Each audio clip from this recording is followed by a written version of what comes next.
Welcome to movies master. एक छोटा सा बच्चा जो कि बचपन में अपनी माँ के मर जाने के गम में बड़ा होकर मरे हुए इंसानों को फिर से ज़िंदा करने की कोशिश करता है। और इसी कोशिश में ये साइंटिस्ट एक मॉन्स्टर को बना देता है और फिर ये मॉन्स्टर इसी साइंटिस्ट का जानी दुश्मन बन जाता है। कहानी के शुरू में हम देखते हैं कि नॉर्थ पोल की तरफ जाने वाला एक शिप बर्फ़ में फंस जाता है। तो शिप का कैप्टन एडिसन और बाकी सिपाही शिप को निकालने की कोशिश करते हैं, पर कोई फ़ायदा नहीं होता। और फिर रात को इन्हें दूर से ज़ोरदार धमाके की आवाज़ आती है। तो ये लोग जब उस जगह चेक करने आते हैं तो यहाँ पर इन्हें एक घायल आदमी मिलता है जो कि काफ़ी बुरी हालत में होता है। तो कैप्टन उसकी मदद करते हुए उसे शिप के अंदर ले आता है।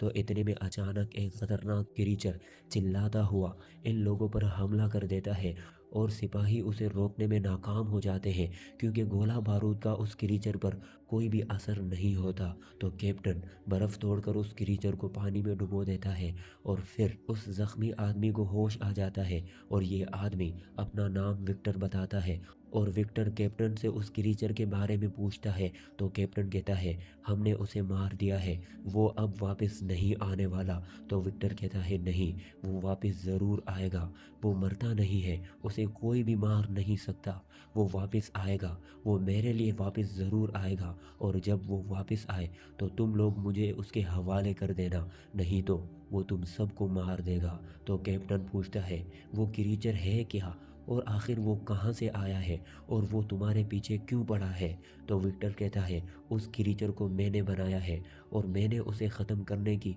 हर कोशिश करके देख ली है, पर वो नहीं मरता। और फिर विक्टर कैप्टन को अपनी स्टोरी सुनाता है कि उसने इस क्रीचर को कैसे और क्यों बनाया था।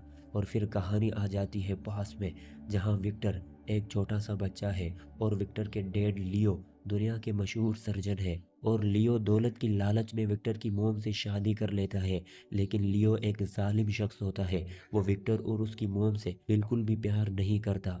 और फिर एक दिन विक्टर की मोम उसके भाई को पैदा करते हुए मारी जाती है, जिसकी वजह से विक्टर बिल्कुल अकेला हो जाता है। तो एक दिन विक्टर अपने डैड से पूछता है कि आप तो दुनिया के काबिल सर्जन थे, तो आपने मेरी मोम को क्यों नहीं बचाया। तो लियो कहता है कि मौत एक ना एक दिन सबको आनी है और मौत का कोई भी इलाज नहीं होता। तो ये सुनकर विक्टर फैसला करता है कि वो इतना काबिल साइंटिस्ट बनेगा कि वो मौत को भी हरा देगा और इंसानों को नई ज़िंदगी देगा। और गुज़रते वक्त के साथ साथ इन लोगों के हालात ख़राब होने लगते हैं और लियो भी मारा जाता है। तो विक्टर का छोटा भाई विलियम अपने रिश्तेदारों के पास चला जाता है और विक्टर मेडिकल की पढ़ाई करने लगता है। और काफ़ी मेहनत करने के बाद विक्टर अपने मकसद में कामयाब हो जाता है और वो मेडिकल की दुनिया में एक नई खोज कर लेता है और वो सब लोगों के सामने एक डेड बॉडी में बैटरीज की मदद से जान डाल देता है और डेड बॉडी मूव करने लगती है। तो विक्टर की ये हरकत देखकर सब लोग उस पर गुस्सा करने लगते हैं, उसे कहते हैं ये सब कुछ गलत है और ये जो तुम कर रहे हो ये पागलपन है। और फिर एक दिन एडरिज नाम का एक आदमी विक्टर को कहता है मैं तुम्हारी मदद करूँगा इस काम में, तुम्हें जितने भी पैसे चाहिए मैं दूंगा, बस तुम अपने इस एक्सपेरिमेंट को कामयाब बनाओ। तो विक्टर पूछता है कि इसके बदले में तुम मुझसे क्या चाहते हो। तो एडरिच कहता है वो वक्त आने पर मैं तुम्हें बताऊंगा, और मैं तुम्हारे भाई विलियम को भी जानता हूँ, क्योंकि वो मेरी भतीजी एलिजाबेथ से शादी करने वाला है, तो हम मिलकर तुम्हारी मदद करेंगे।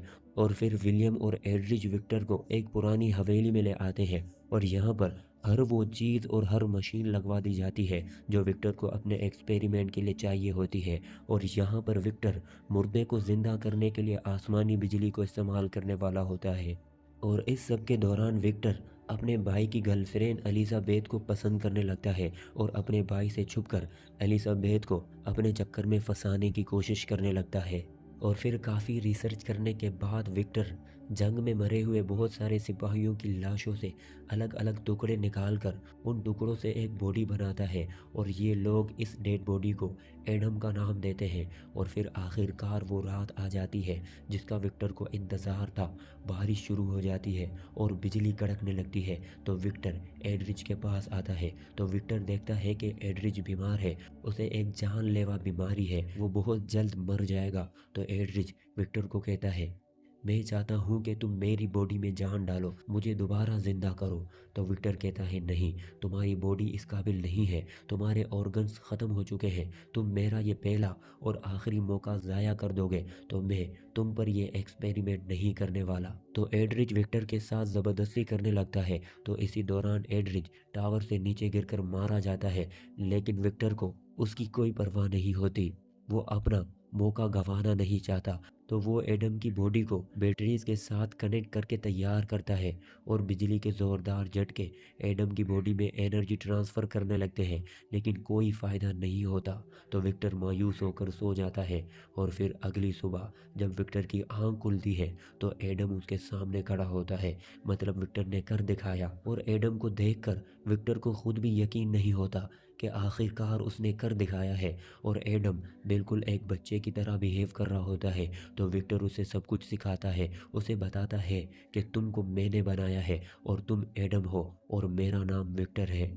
तो एडम को सिर्फ एक ही नाम याद होता है, विक्टर। वो हर वक्त एक ही लफ्ज़ बोलता रहता है, विक्टर विक्टर विक्टर। और फिर विक्टर एडम को नीचे तय खाने में जंजीरों से बांध देता है ताकि एडम कोई बेवकूफ़ी ना कर बैठे। और फिर गुजरते वक्त के साथ साथ विक्टर को ऐसा लगता है शायद उसने जो बनाया है वो बेकार है, वो किसी काम का नहीं है, क्योंकि एडम को सब कुछ सिखाने के बाद भी वो छोटे बच्चे की तरह बिहेव करता है। तो इस बात पर गुस्सा होकर कभी कभी विक्टर एडम को छड़ी से मारने भी लगता है, वो एडम को तकलीफ़ देता है। और फिर एक दिन एलिजाबेथ और विलियम यहाँ पर आ जाते हैं, तो विक्टर इन लोगों को एडम से मिलाता है। और एडम को यूं जंजीरों से जकड़ा हुआ देखकर एलिजाबेथ को बहुत बुरा लगता है, और विलियम ये देखकर बहुत खुश होता है कि आखिरकार उसके भाई ने कर दिखाया। और इसी दौरान एलिजाबेथ रातों को छुप छुप कर एडम से मिलने जाती है, और वो आहिस्ता आहिस्ता एडम के करीब हो जाती है, उसे एडम से प्यार हो जाता है। तो ये देखकर विक्टर को अच्छा नहीं लगता, क्योंकि विक्टर खुद एलिजाबेथ को पसंद करता है। तो विक्टर गुस्सा होकर एडम को मारने का फैसला करता है, पर यह करने से पहले उसे एलिजाबेथ को यहाँ से दूर भेजना होगा। तो विक्टर विलियम को एडरिच की मौत के बारे में झूठ बोलता है, उसे कहता है कि एडरिच को एडम ने मारा है, वो एक ख़तरनाक क्रीचर है, मैंने एक क्रीचर को बना दिया है, तो मुझे उसे मारना होगा, लेकिन उसे मारने से पहले तुम्हें एलिजाबेथ को यहाँ से दूर ले जाना होगा। तो विलियम को विक्टर की बातों पर यकीन हो जाता है और वो एलिजाबेथ को अपने साथ ले जाता है। और यहाँ विक्टर एडम के पास आता है और उसे कहता है तुम मुझे कुछ ऐसा बोलो कि मैं तुम्हें बख्श दूँ। तो नादान एडम एलिजाबेथ का नाम लेता है। तो ये सुनकर विक्टर को और भी ज़्यादा गुस्सा आ जाता है। तो विक्टर गुस्से में पूरी हवेली को जलाने का इंतज़ाम करता है, और एडम जंजीरों से जकड़ा हुआ चिल्लाते हुए विक्टर से ज़िंदगी की भीख मांगता है। लेकिन विक्टर को उस पर बिल्कुल भी रहम नहीं आता। वो हवेली को धमाके से उड़ा देता है, और उसे लगता है कि हवेली के साथ साथ एडम भी ख़त्म हो चुका है। और फिर कहानी आ जाती है प्रेजेंट में, और यहाँ एडम सिपाहियों को मारता हुआ कैप्टन के केबिन में घुस आता है, और कैप्टन उसे रोकने की कोशिश करता है और एडम को कहता है कि मार दो मुझे और वो सब कुछ साबित कर दो जो विक्टर ने मुझे कहा था कि तुम एक जालिम शैतान हो। तो ये सुनकर एडम कैप्टन को कहता है तुमने विक्टर की कहानी तो सुन ली, अब मेरी भी कहानी सुनो और फिर फैसला करना मैं शैतान हूँ या फिर विक्टर। और फिर एडम की कहानी शुरू होती है, जहां दिखाया जाता है कि विक्टर के जाने के बाद एडम जैसे तैसे करके गटर के रास्ते से हवेली से ज़िंदा बाहर निकल आता है। एडम ज़िंदा तो बच जाता है, लेकिन उसे कुछ भी समझ नहीं आता कि वो कहाँ जाए और क्या करे। तो वो जंगल में इधर उधर भटकने लगता है। तो इसी दौरान एक शिकारी उस पर गोली चला देता है। तो एडम भागता हुआ जंगल के बीचों बीच एक घर तक पहुंचता है, और वो उस घर के बेसमेंट में जाकर छुप जाता है। और फिर एडम देखता है कि ये घर तो उसी शिकारी का है जिसने उस पर हमला किया था, और वो शिकारी यहाँ पर अपने अंधे बाप और अपनी फैमिली के साथ रहता है, और एडम के पास छुपने के लिए और कोई भी जगह नहीं होती। तो वो इसी बेसमेंट में छुप कर रहने लगता है, और वो अंधा आदमी अपनी पोती को कहानियाँ सुनाता है, उसे पढ़ना सिखाता है। तो एडम भी छुप कर उस आदमी की कहानियाँ सुनता रहता है, और यूँ एडम आहिस्ता आहिस्ता बोलना सीख लेता है, और एडम इस फैमिली का हिस्सा बनना चाहता है। तो वो सोचने लगता है कि वो ऐसा क्या करे कि ये फैमिली उसे एक्सेप्ट करके उसे अपनी फैमिली का हिस्सा बना ले। तो एडम रात को छुपकर इस फैमिली की मदद करता है। इनके लिए जंगल से लकड़ियाँ काट कर लाता है और भेड़ियों से इनके जानवरों की हिफाजत करता है। तो ये सब होता देखकर ये फैमिली काफ़ी खुश होती है और इन्हें लगता है कि शायद ये सब कुछ जंगल की कोई अच्छी आत्मा कर रही है जो इनकी मदद करनी चाहती है। और यूं एडम भी खुशी खुशी इनके बेसमेंट में ज़िंदगी गुजारने लगता है। और फिर सर्दियाँ आने की वजह से ये पूरी फैमिली यहाँ से शिफ्ट होना चाहती है, लेकिन वो अंधा आदमी यहाँ से नहीं जाना चाहता। तो उसका बेटा अपनी फैमिली के साथ दूसरी जगह चला जाता है, लेकिन अंधा आदमी यहीं पर रुकता है। तो एडम को लगता है कि अब उसके पास मौका है कि वो इस अंधे आदमी के सामने आ जाए। और फिर एडम जब उस आदमी के सामने आता है तो अंधा आदमी एडम को पहचान लेता है और उसे कहता है, तुम वही हो जो इतने दिनों से हमारे बेसमेंट में छुप कर रह रहे हो और हमारी मदद कर रहे हो। और यूँ एडम की इस अंधे आदमी के साथ दोस्ती हो जाती है और ये अंधा आदमी एडम को कहानियाँ सुनाता है, इसे बोलना और लिखना सिखाता है। और फिर एक दिन ये आदमी एडम से पूछता है, तुम कौन हो और कहाँ से आए हो? तो एडम कहता है, मुझे कुछ भी याद नहीं, मुझे सिर्फ एक नाम याद है, विक्टर। तो ये आदमी उसे कहता है, जाओ इस नाम का पीछा करो और पता करो कि तुम कौन हो और कहाँ से आए हो।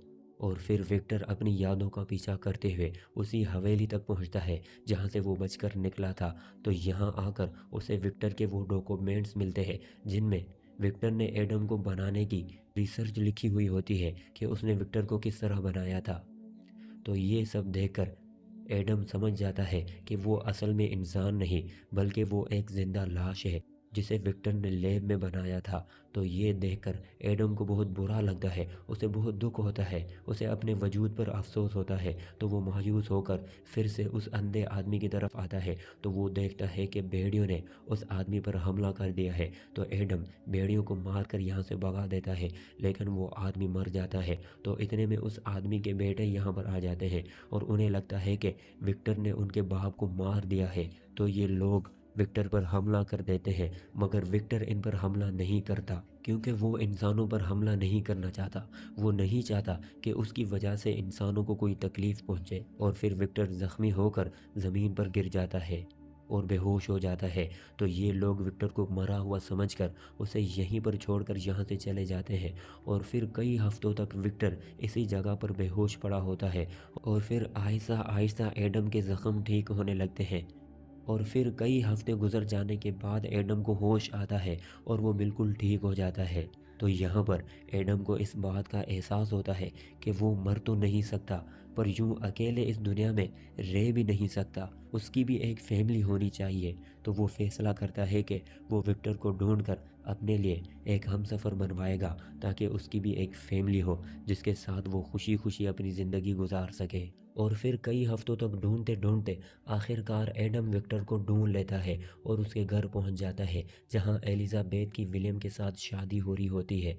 पर एलिजाबेथ आज भी एडम को याद करती है और एडम विक्टर के सामने आ जाता है और उसे कहता है, मैं इस दुनिया में अकेला नहीं रहना चाहता, तो तुम मेरे लिए एक बीवी बनाओ। तो विक्टर कहता है, तुम चाहते हो कि मैं तुम्हारे जैसा एक और हैवान बनाऊं। और क्योंकि विक्टर को इस बात पर गुस्सा होता है कि एलिजाबेथ उसे छोड़कर एडम से प्यार करती है, तो इसी वजह से विक्टर एडम से नफरत करता है। तो इसलिए विक्टर एडम के लिए उसकी बीवी बनाने से मना कर देता है। तो एडम गुस्सा होकर विक्टर को मारने लगता है।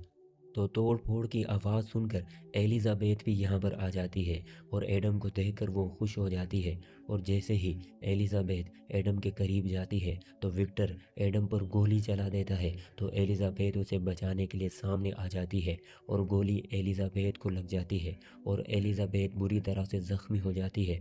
तो एडम एलिजाबेथ को लेकर यहाँ से भाग जाता है और इसी अफरा तफरी में विलियम को भी चोट लग जाती है और वो मारा जाता है। तो विक्टर एडम से अपने भाई का बदला लेना चाहता है, तो वो उसके पीछे जाता है और यहाँ एलिजाबेथ एडम की बाहों में अपनी आखिरी सांसें लेते हुए एडम को अलविदा कहकर मर जाती है। और विक्टर भी यहाँ पर आ जाता है। तो एडम विक्टर को कहता है, तुम्हारी वजह से एलिजाबेथ भी मर चुकी है, तो अब मुझे ज़िंदा नहीं रहना, या तो तुम मुझे मार दो या फिर मैं तुम्हें तब तक तड़पाता रहूँगा जब तक तुम मर नहीं जाते। और फिर एडम विक्टर को बुरी तरह से ज़ख्मी करके यहाँ से जाने लगता है और विक्टर को कहता है, जब तुम्हारे ज़ख्म भर जाएंगे तब मैं फिर से आऊँगा और तुम्हें और भी ज़्यादा दर्द दूँगा। लेकिन विक्टर भी हार नहीं मानता और वो एडम का पीछा करता है और यूं काफ़ी दिनों तक एडम का पीछा करते हुए विक्टर नॉर्थ पोल तक पहुंच जाता है और विक्टर बॉम से एडम को उड़ाने की कोशिश करता है, लेकिन एडम मर तो नहीं सकता, तो इसलिए एडम की जान बच जाती है। लेकिन विक्टर इस ब्लास्ट में बुरी तरह से ज़ख्मी हो जाता है और यहाँ से आगे की कहानी तो आप लोग जानते हैं कि कैप्टन विक्टर की मदद करके उसे शिप पर ले आता है और कहानी फिर से प्रेजेंट में आ जाती है। तो यहाँ पर एडम की कहानी सुनकर कैप्टन और विक्टर को बहुत बुरा लगता है और विक्टर को इस बात का एहसास होता है कि उसने एडम के साथ बुरा किया है। हकीकत में बुरा इंसान और शैतान एडम नहीं बल्कि मैं खुद हूँ। तो विक्टर एडम से माफ़ी मांगता है और उसे कहता है, मैं जानता हूँ मैंने तुम्हारे साथ गलत किया है, मुझे माफ़ कर दो। और फिर विक्टर एडम को कहता है, अगर तुम मर नहीं सकते तो तुम एक अच्छे इंसान बनकर अपनी ज़िंदगी गुजारो और कमज़ोर लोगों की मदद करो। तो एडम भी इमोशनल होकर विक्टर को माफ़ कर देता है और फिर विक्टर आखिरी बार एडम को अलविदा कहकर मर जाता है और फिर कैप्टन एडम को बाइज़्ज़त शिप से बाहर लाता है। और क्योंकि इन लोगों का शिप कई दिनों से बर्फ़ में फंसा हुआ है, तो एडम इन लोगों की शिप को बर्फ़ से बाहर निकाल कर इनकी मदद करता है और यूं एडम कैप्टन और उसके सिपाहियों की जान बचा लेता है। और फिर हमेशा हमेशा के लिए एडम इंसानों से बहुत दूर नॉर्थ पोल की बर्फीली वादियों में खो जाता है। और इसी के साथ ये मूवी यहीं पर ख़त्म होती है। और ये वीडियो आपको कैसी लगी कमेंट बॉक्स में अपनी राय का इजहार ज़रूर कीजिएगा।